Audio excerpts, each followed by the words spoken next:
because waiting will cost you more than you think. But how can you actually get started? Well, step one is to select your growth assets. There are loads of ways to grow your money, but not all of them carry the same risk or reward. So I like to think of them as a scale from relatively safe and steady to high risk, high reward. At the lower risk end, we've got index funds. Honestly, this is where most people should start.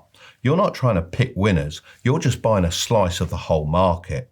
Like the S&P 500 I mentioned before, you don't need to check charts or time the market, you just let it sit there and grow quietly in the background. Then there's real estate. That could be rental property if you've got the money, or REITs if you haven't. REITs lets you invest in real estate without buying a property. It's kind of like buying a small share in a building with a bunch of other people. In the middle is skills. Learning a skill that makes you money is hands down the fastest return on investment you'll ever see. I'm talking about things like copywriting, editing, sales, coding, anything you can actually use to bring in income.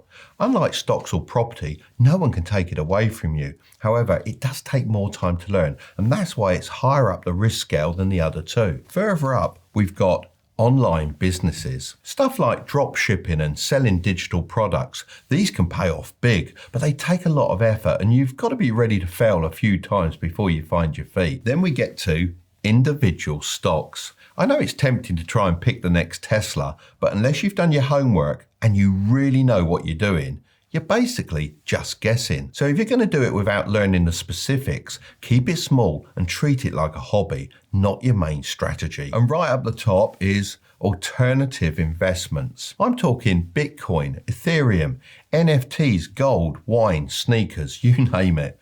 Can you make money with these? Absolutely. Can you lose it overnight? Also, absolutely. I've played around with some of these, but I never risk more than I'm willing to lose. These are your moonshots, fun to try, but not where you build long-term wealth. So if I were you, I'd start with the stuff that actually builds a foundation,